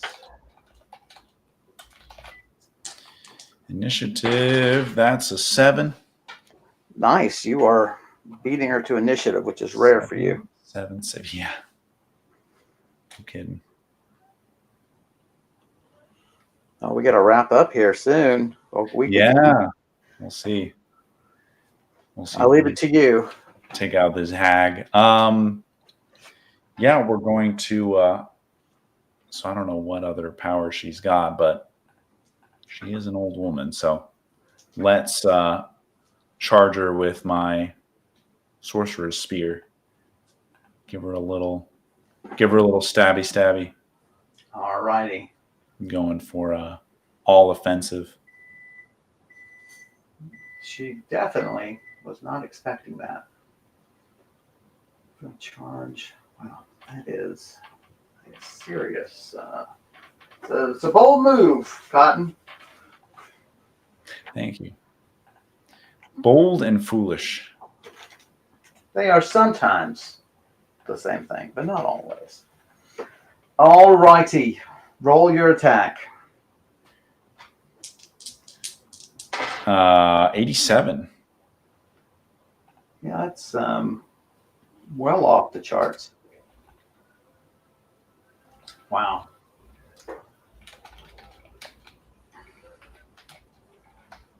Wow. That is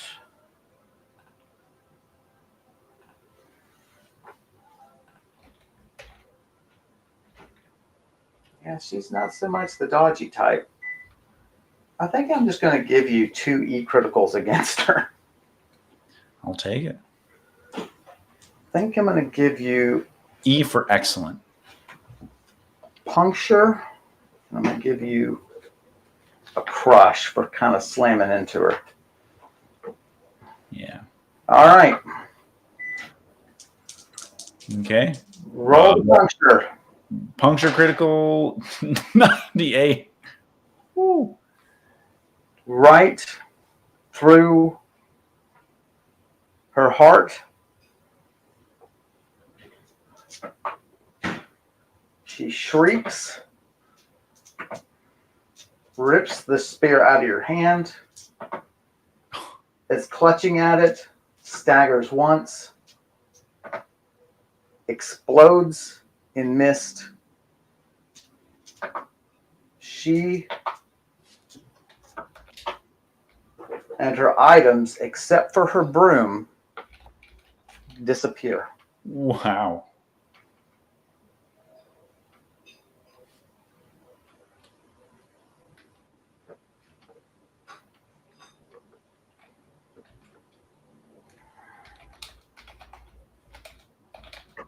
We might as well roll the crush, right?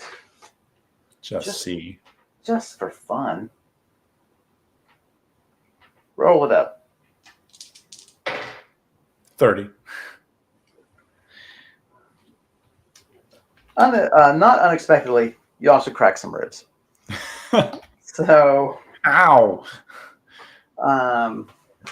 wow, wow, what an attack! That I mean, that's my like role playing style. Just walk into the trap, but then just go in with the attack and single handedly.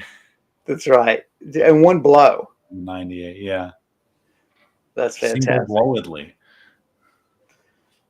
Hashtag back CGM. Does she have a heart? Of course she has a heart, Obi-Wan. She was willing to give out sweet, sweet broth. Yeah, I put together like it was some suspicious thing, but I didn't even think the broom and like the old woman and the broth. I'm like, oh yeah, something like a witch. Again, so her does she have anything else? No. No, we could roll one thing, but I don't know if you want it anyway. Her broom is there, laying on the floor. Yeah, let's give it a touch, see if it has any magical properties, or see what magical properties it must have. Yeah. Why don't you roll an attunement for me? Unless it was just a normal broom, which is why it didn't disappear. 12. Yeah, you're a genius. That's above a no result. It is definitely magical, but of course, your instinct about it is that it can't be the nicest of items. No, that's not right. Where is it? There it is.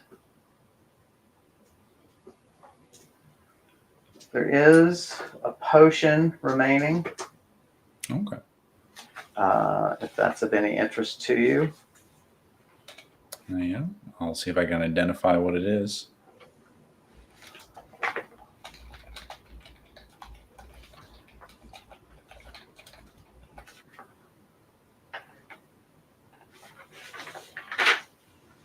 Roll for me. Oh, I should wait. Hold on. I should probably patch up the wound. I just realized before I'm doing all this, if I could just apply some pressure a little bit. Let's do your you've got, don't you have, I give most people some basic first aid, because if you have been trained by a adventurer, which most of you have been, Yeah. they teach you a little bit. Yeah, you're lousy at first aid, but give it a go. 4. Yeah, still bleeding. You may have to make a decision about that later. I'll give you another roll. Go ahead. 17. No, not doing well on 2, 3, 4, It's like 5. pounding it. Why won't you stop? Right. Yeah. Yeah, Uh, that sucks. Well, so it was like a burn wound, right? I might have some herbs for that. Potion of. Well, oh, wait. You have to roll your ID. You have to roll your potion ID. Yes. I mean, you can tell me. That's fine. Ah, Not 49. all right, I give it to you. It's a class 1, so that's fine. Potion of shimmering plates. So basically, you get these plates that protect you, like plate armor. Right. Not China. China, all the way to New York.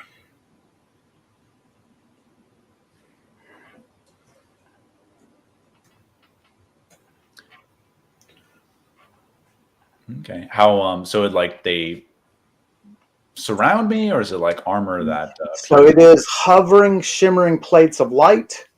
They circle your body, protecting you from all directions. They add plus 15 to your defensive bonus for the duration. Okay. And you drink it, or you can pour it over yourself or someone else.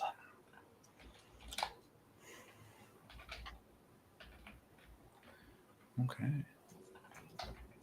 That is fun.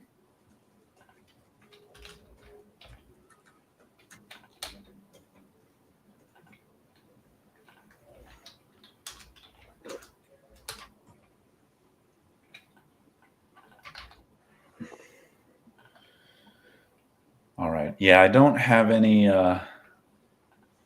nothing for treating burn wounds specifically. Do I think just an herb, if I apply an herb to the wound, could that help the It is possible that it would seal enough tissue that you would stop the bleeding. Yes. Okay. Yeah, so we'll How far down are you in terms of hit points? decent ways. I'm at 169 or 185, so yeah, 16 hit points. So I mean, yeah, I could use a rook. 2d10.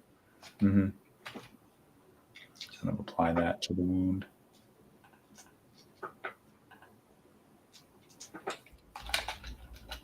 Rook is consumed, I think.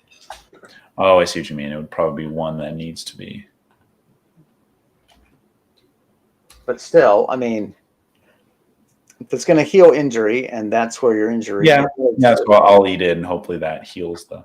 It's the weird, like we always talk about this, right? It's like eating the herbs, right? It heals your HP and your wounds. Like it's yeah. Well, because the wounds are what's subtracted. That's what caused the HP loss. Right. But as it does it very generally, Yeah. you don't know if it's going to do it so specifically to stop the bleeding. In this case, it did. We will give it a try. Yeah. Okay. Good. Well, that does seem like a good place to stop. Yeah. How many HP did I get back? Oh, you got 13. Perfect. Yes. 70 puts me at 182. And I've lost five hit points or 6 hit points of blood loss. Note that down on a little table. All right. You should be able to recover that by the end of the day, certainly. Right. So I think you're about a couple of hours in of exploration. sneaking, moving quietly, loading coins, all that kind of stuff. So Right. we'll sort of track that for time. How so you're so I guess maybe every two lantern refills you need to head back, because you'll be been down there for quite a while, unless you're Right. asleep down there, which is possible. Yeah. Um, All right, let me swap to the end slate here, and yeah, okay. Not a bad first day in the catacombs. and I've had hopefully worse. pretty interesting. Okay. So, well, guys, there we go. An interesting return to Karandrin. Hopefully, we won't have any breaks quite that long again. But we'll be back next week for episode 139, continue the exploration of the catacombs. If you think we're doing a good job, and I certainly hope you do, then hop the donor box there. You see the link and send us a little love. We always appreciate that. If you want to hear more from Max, and I think you should, then hop to his YouTube channel where he discusses the role of music and original soundtracks in video games. If you like the art for the character art that we use for Brise, and I think it's terrific, then go take a look at Elliot Dunovitz's art. You can find their work at artstation.com/Tortolua. And I've written a novel that you can find at Amazon called A Shore Too Far. Give it a look. Let us know what you think about it. And we will see you next week. Why don't you say goodbye to these lovely people, Max? Yeah. Well, we're going to be in the tombs for a little while. Hope you're excited for that. And yeah, we'll see you next week. Thanks, everybody. Thanks for everything.